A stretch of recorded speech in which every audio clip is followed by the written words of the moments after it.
Okay, today on this video, I'm going to talk about how to build a decent brand campaign for your business. One that doesn't lose a crap ton of money, but still gets the maximum amount of value out of running a brand campaign could do for you at the same time. It's a very delicate, fine line there that you have to kind of know where it's at and then know the strategy to be able to get you there. I'm going to give you the strategy on this video on how to build that decent brand campaign, having set up hundreds of brand campaigns.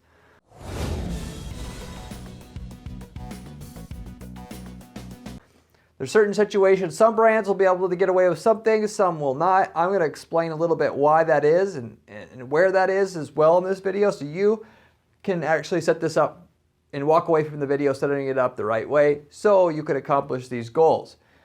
I'm going to give you the process. I'm going to explain also why, if you still don't fully know why you run a brand campaign or you're fully convinced of it, is it worth your money or not? I'm going to cover that as well. And with all that said, you will have the best brand campaign money can buy that you practically can just build for yourself. You don't need anybody here, and you don't need to spend hours and hours and hours on this. Well, maybe an hour or two to get it right the first time, and then you can improve it later, something like that. So anyway, enough said. I'm going to get into the meat of this. It's easy to be either too broad or specifically too narrow with your brand campaign ad targeting, and therefore when you're too broad in terms of how broadly your brand campaign targets your brand keywords, if you could be too narrow and not get all the possible choices there and not get the maximum profit out of your brand campaign. Like I was saying at the start of the video, it's actually quite difficult to do this. This is probably the hardest part of setting up a brand campaign there is. To explain why, you have to know why is the main reason though why you're doing this for yourself in the first place. There's two main reasons why you even set up a brand campaign in the first place.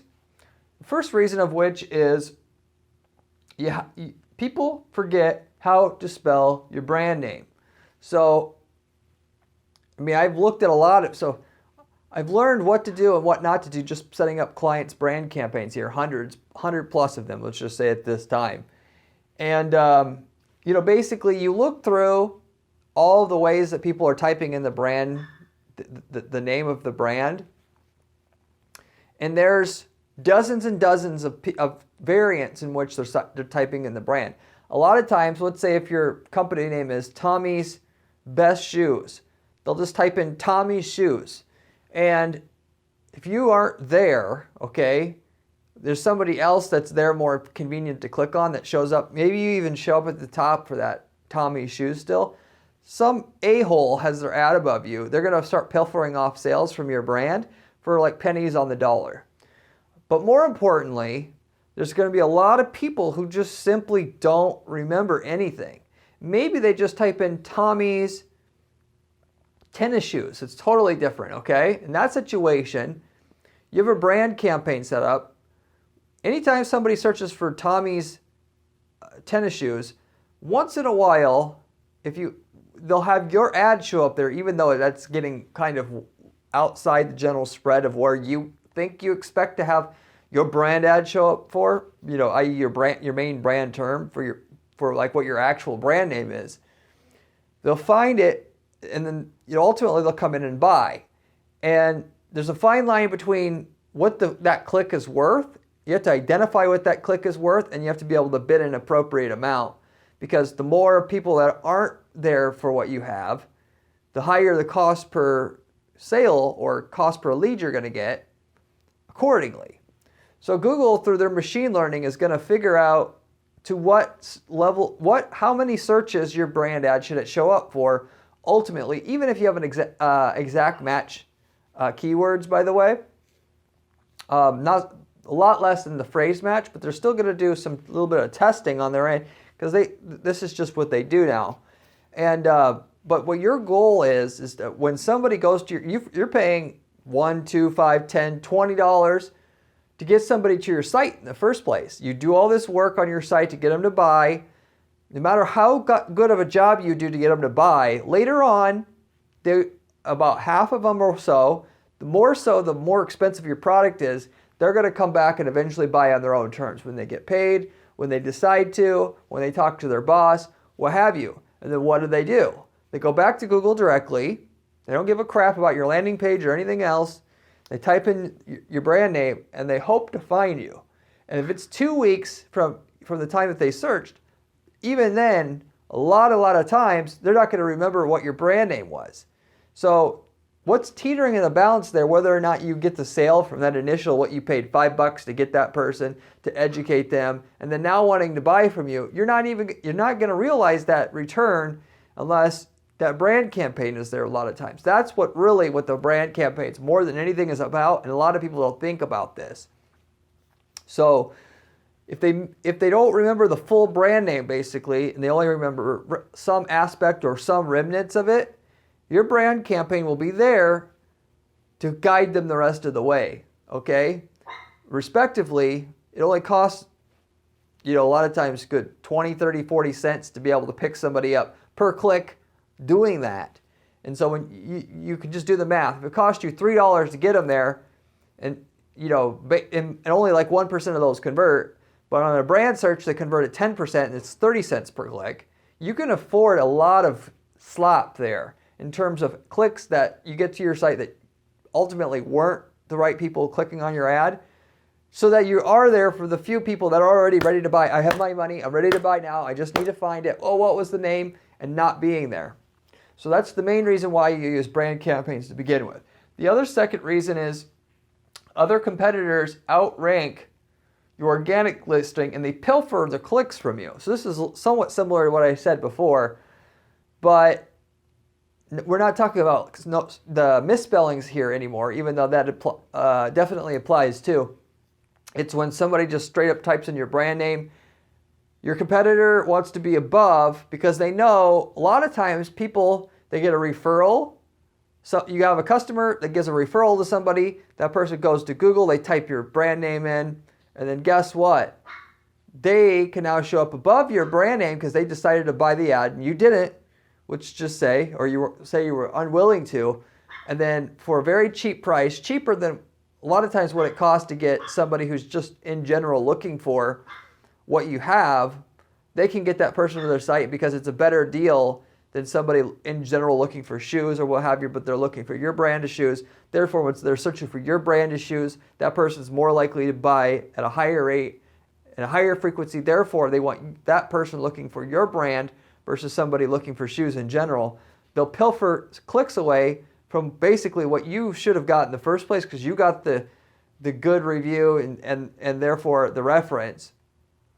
They're getting it now. And so what you'll do is you'll buy your own brand name. Don't you just love Google, by the way? They set all this out so people have to compete against each other for their own branded terms. Letting people do this, and then now you've got a bit to be on top of them. Because if they're showing up between you and your organic listing, your competitor's gonna get some of the sales. They just are. And those are your best customers. So unfortunately, if you don't advertise, you might, out of the people searching for your brand, you may lose 10% of those sales. So you have to have an ad above even them. And because you can convert better than them, you can afford to bid more, therefore you could be above them, you'll get more of the clicks. And you'll then bleed out less clicks to that person who's also bidding on your brand term. But you'll also still always lose some if there are people bidding on your brand term, and that's just the way it is. But you can cut the amount of bleeding by also having your brand ad set up for your brand terms. And then transitively, the same thing applies for the misspellings.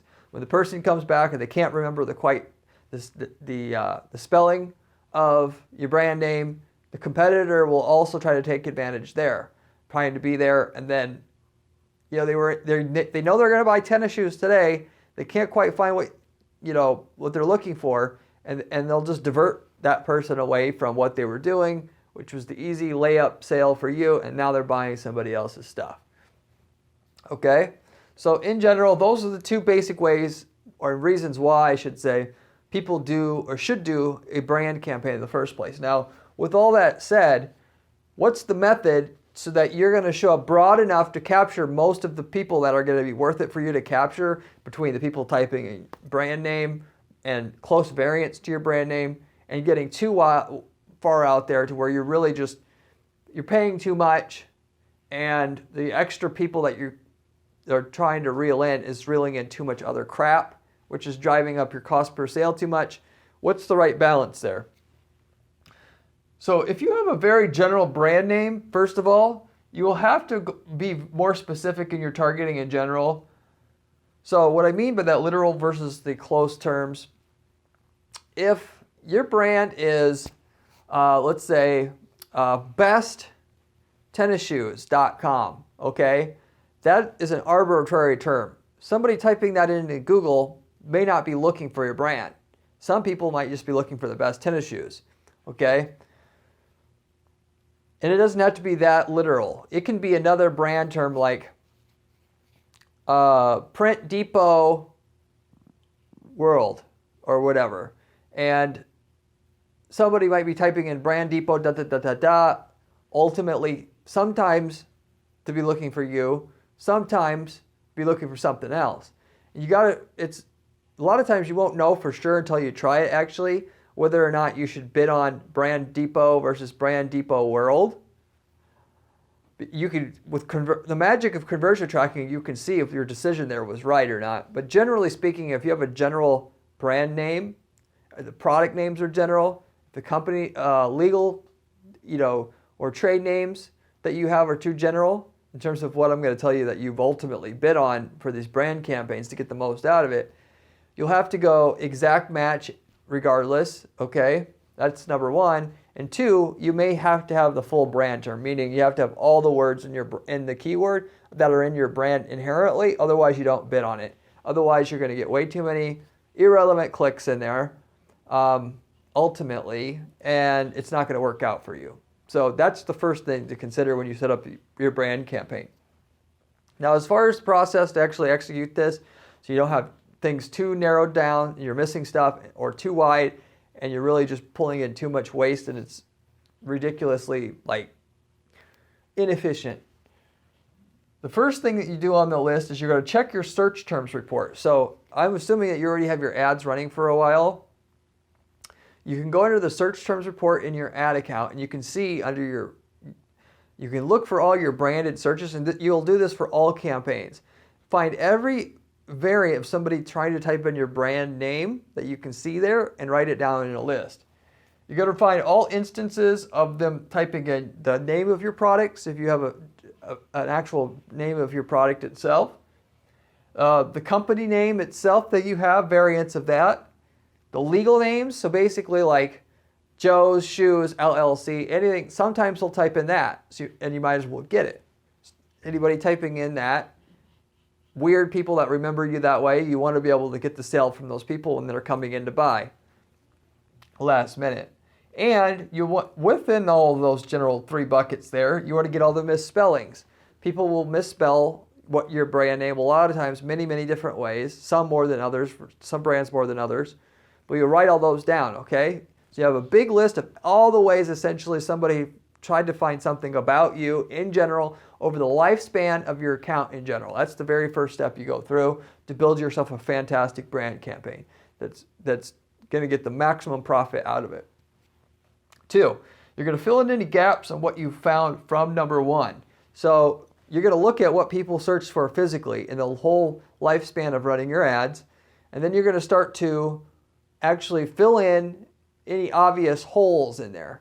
So if you find people searching a certain way for product A, what you're going to do is, instead of just taking literally what people typed in for product B, you're going to write the search term in which they typed in for product A for product B, because if you waited long enough, they would search for product B the same way. So you're just going to jump the gun and actually type out product B the way that they typed it in for product A, and you'll get that extra person when they make the search for product B. Okay, you're going to do that across the board for everything that you found. If you don't have ads running if you've never ran ads before, usually people don't do a brand campaign until they've been running ads for a while, but if you didn't, you have to guess. I gave you the buckets to look for. company name, product name, legal name, trade name, all of those. Once you've got your list, you can go to 3. Hand select pages for each term. So within all your list of terms there that you're going to have for your brand campaign, your keywords thereof, you're going to hand map what's the destination on your site that your people should go to. And there's too many people, because they're, well, just frankly lazy, that they don't want to do anything besides send people back to the homepage. That's not going to get you the most sales. That's not what the user wants. People don't want, when they're looking for product A, and they're Googling it by name, just send them to the homepage. They want you to send them to that whatever the product is they were looking for. You got to do that if you want the most money out of your campaigns. And you're talking about like doubling the output of your campaigns if you and make sure when they type certain things in that you're sending them to the right place. If what you're going to do ultimately is you're going to put every keyword on your list in its own ad group so you can have its own ad. I'm jumping the gun here to number 4. Why? Because if they type in Jerry's black tennis shoes, model X, they type that into Google, you want your ad to say exactly what they typed in, and then you want to send them to that exact product. That's going to get you the maximum extraction of people that want to, without having to think too hard, get to your site and buy out of anything else you can do. Therefore, if you want the most money out of this, like I'm advising you're going to be able to do on this video, that's what you're going to do. Okay? Now, so products, you're sending them to the product you think they're after. If there's a lot of them, you could just send to the homepage if they're searching for legal name or company name or what have you, right? But there's other searches also you have to consider here as well, though, which I'm going to speak on briefly. The review terms, coupon terms, and other distributor terms. So I'll start with review terms. So basically, there's a couple options you have here. For the review terms, generally the go-to is, if you don't have a page on your site now, make a page that's dedicated just to reviews. And your reviews, if you have pictures next to a review, people believe it much more. If you have a full name next to a review instead of like Jerry R, people believe it more. If you have a headshot next to a review, people believe it more. If you have a link to somebody's Facebook profile or LinkedIn profile, they believe it more. So these all are additional ways to ratchet up how much money you're going to make from somebody typing in your brand name and then reviews after it.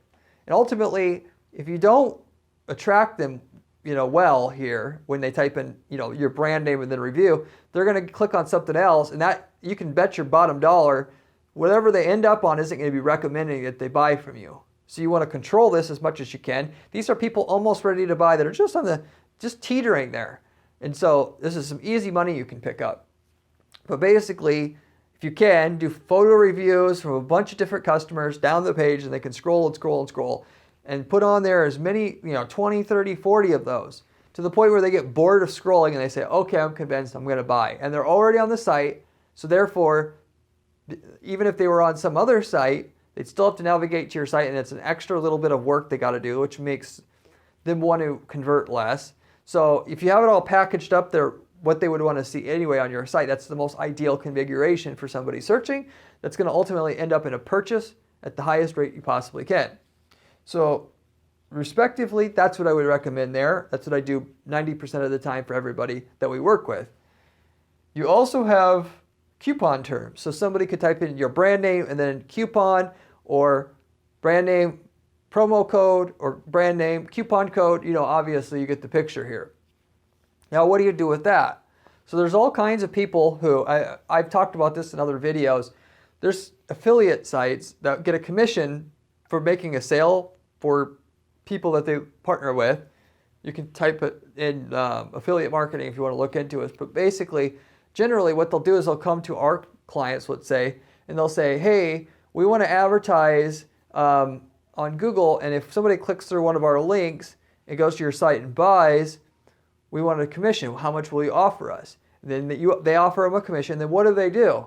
They bid on your brand name and then coupon code, promo code, whatever, and they take whatever promo code you have on your site, and then and the whole site's dedicated to promo codes. There's several sites that do this, and this is how they make their money and how they set things up.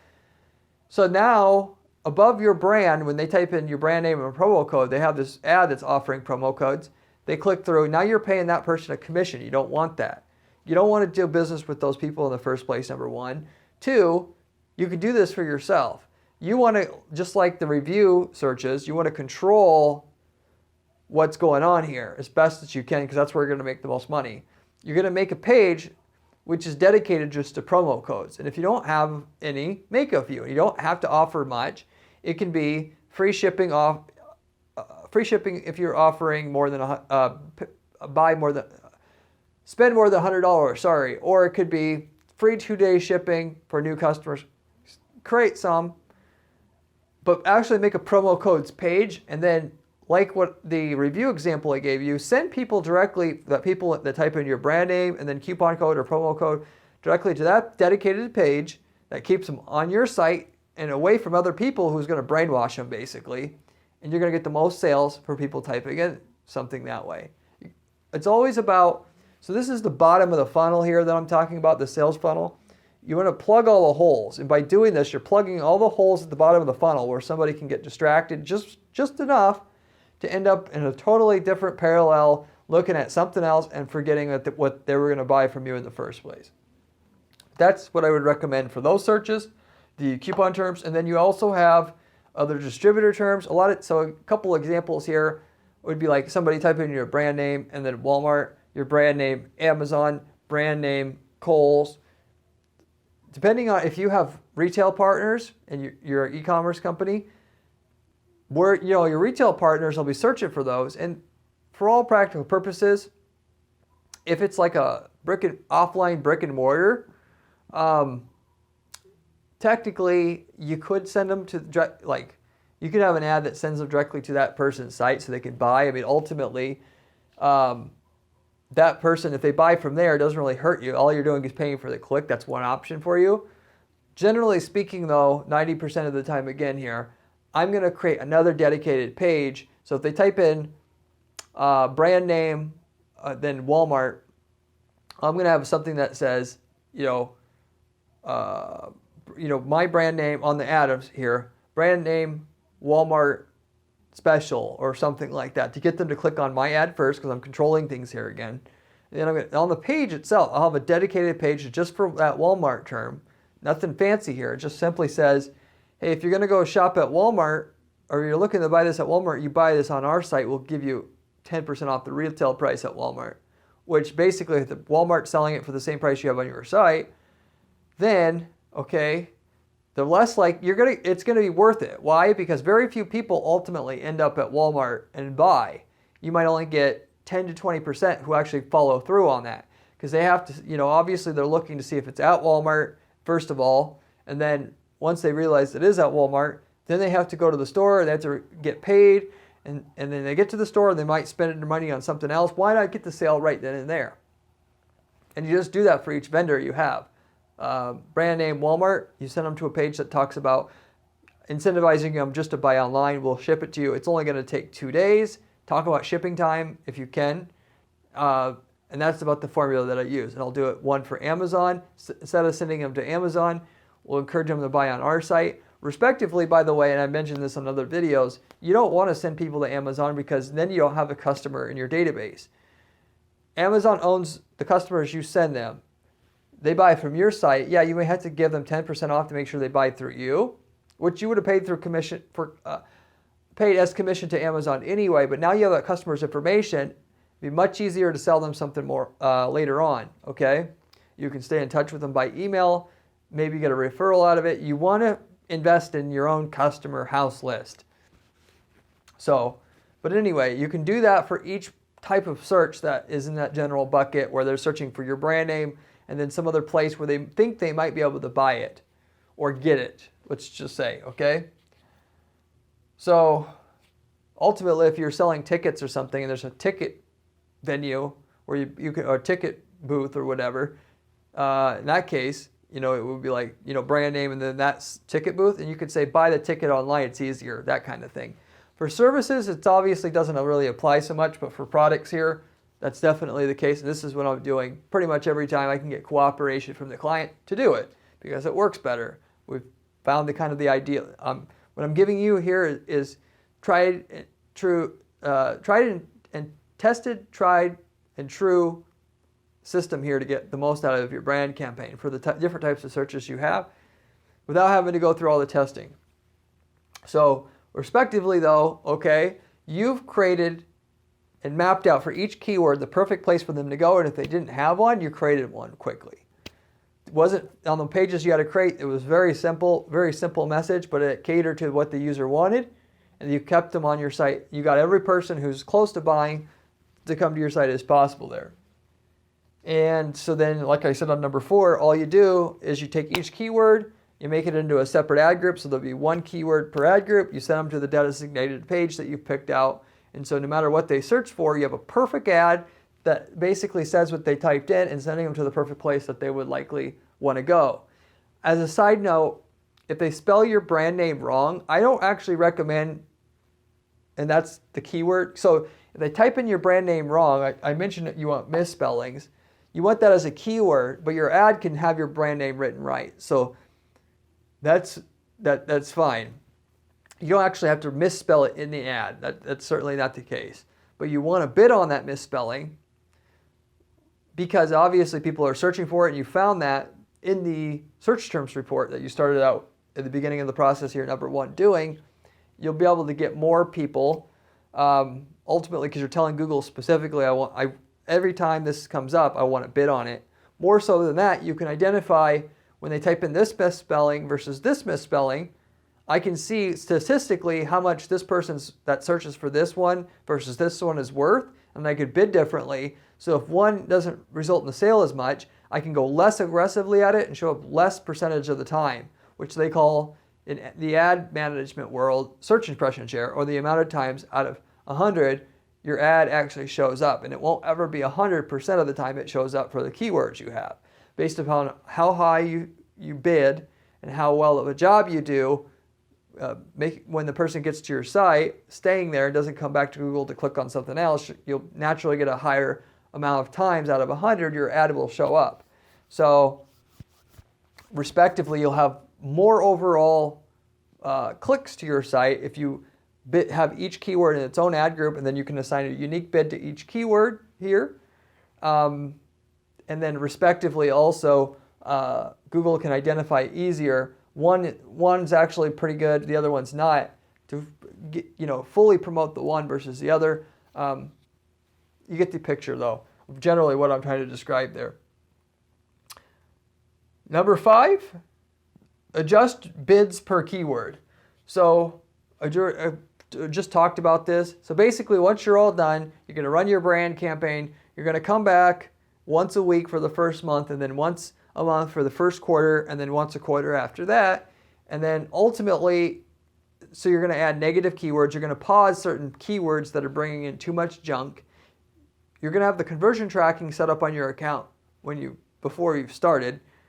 And then you're just going to analyze which brand keywords obviously does not meet the mark. Is it bringing in too much junk? And if it's borderline, you're going to wait. You're going to wait until you have at least 300 to 400 clicks on that brand term, if you can. It's not running too wild. And then if it's bringing in a lot of garbage but is bringing in some sales, you can bid way lower on that. And what you do is you use a bid modification formula. You have a target cost per conversion, and you can adjust your bid down based upon how much above average or above target, I should say, the cost per conversion is for that keyword. So you'll get the maximum exposure from that keyword for what it's worth. And then on the keywords that should be promoted, like to where it's way above average, you can bid more and you'll get even more exposure. And so it's a mathematical calculation that you do on a keyword by keyword basis. I run my campaigns with enhanced CPC, so I get some automation in how the bidding ends up for each keyword, but I'll also manually adjust the bids. So the first month I might carve out, there'll be a few of the brand terms that didn't work out. I'll pause those, and then respectively, after each keyword gets a few hundred clicks, I'll adjust the bid, and then every time that keyword gets another few hundred clicks, I'll adjust the bid, and then eventually you'll find the perfect kind of bid, and you don't have to adjust anymore. in terms of the bidding and find out what that keyword's worth, and you've dialed in the precise amount that your company should be paying for that keyword based upon how it's doing. But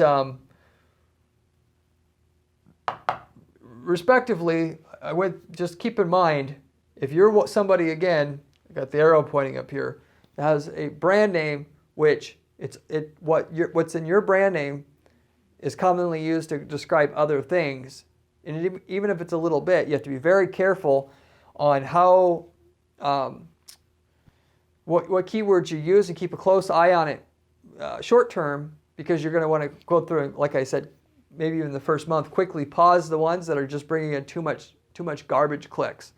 Okay, and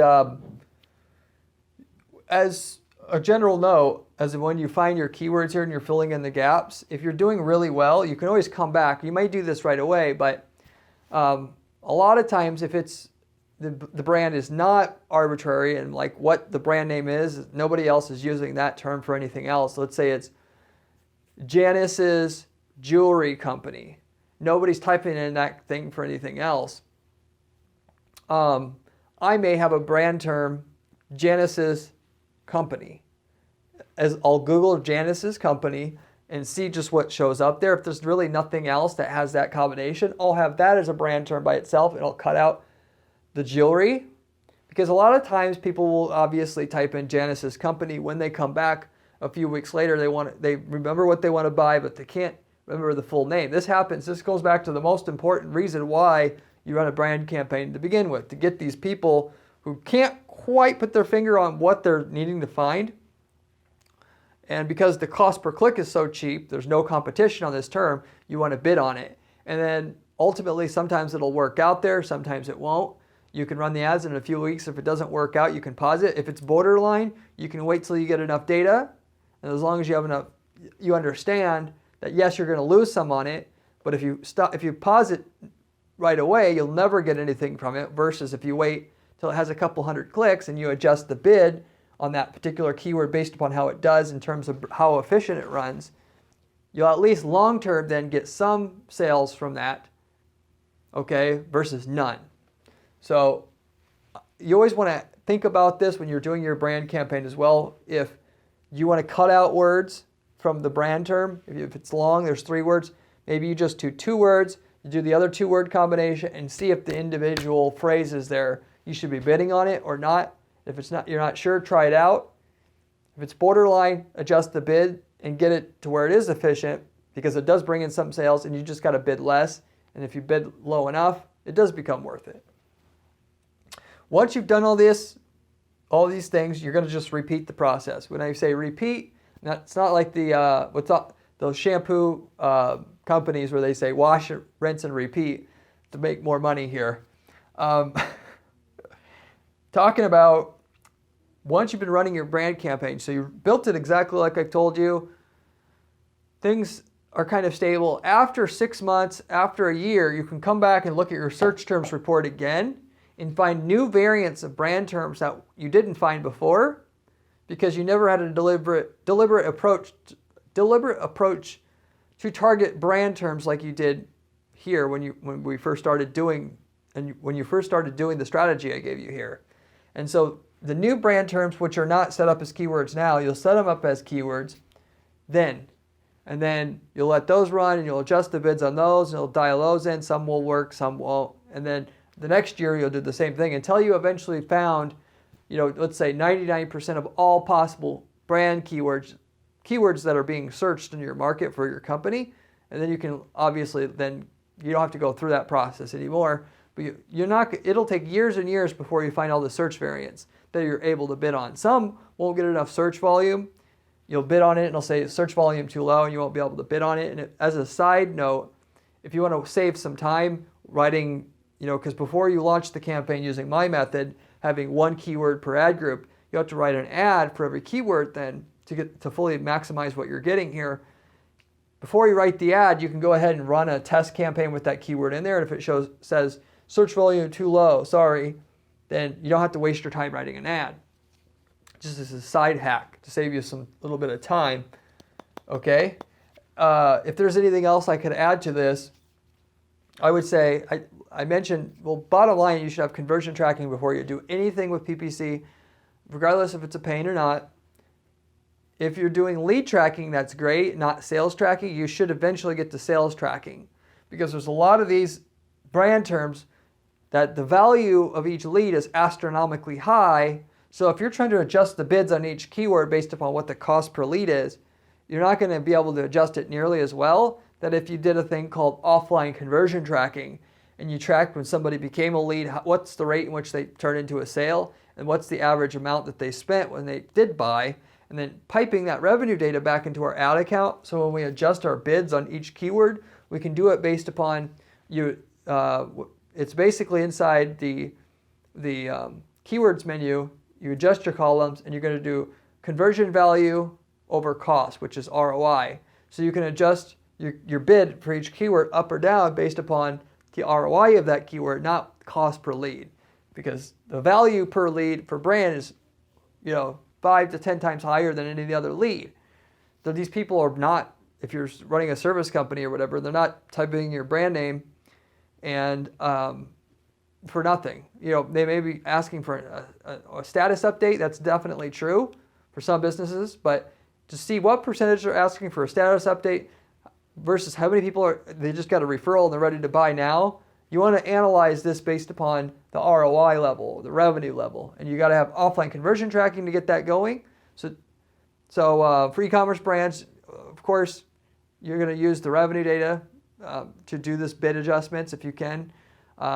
Doing the cart tracking. If you have orders by phone, you're going to take through CallRail. You can use CallRail software to get the phone orders, get that revenue back into your ad account from the phone orders you get, and combine your phone order revenue where you take the credit card over the phone plus card order revenue together, and then use that data combined divided by how much the cost is from that keyword, what the ROI is for that keyword, then to adjust your brand keyword bid up or down.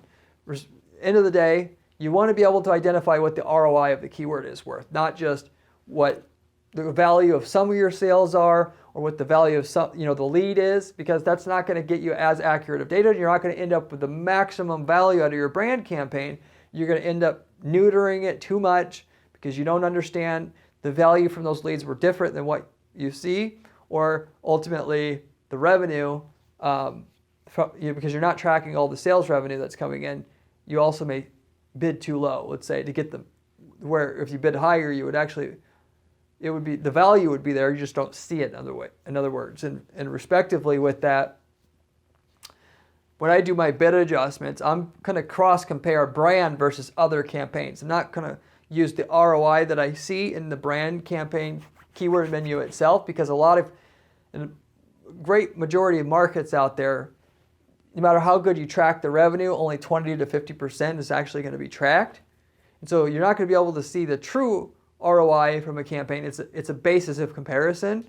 And I'm going to find the average ROI across the account. And then basically I'm going to compare that to my brand. And then therefore I know how much I'm going to bid more or less on this brand keywords based upon how's it doing compared to everything else. Knowing that no matter what tracking we set up, it's not going to count every conversion.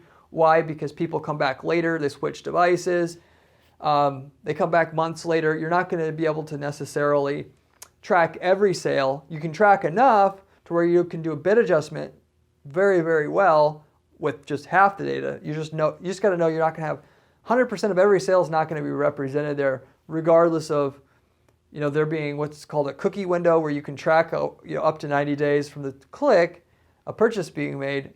You could take it from me that a lot of the data is just going to, it's not going to represent as many sales as or it's not going to be 100% there is all.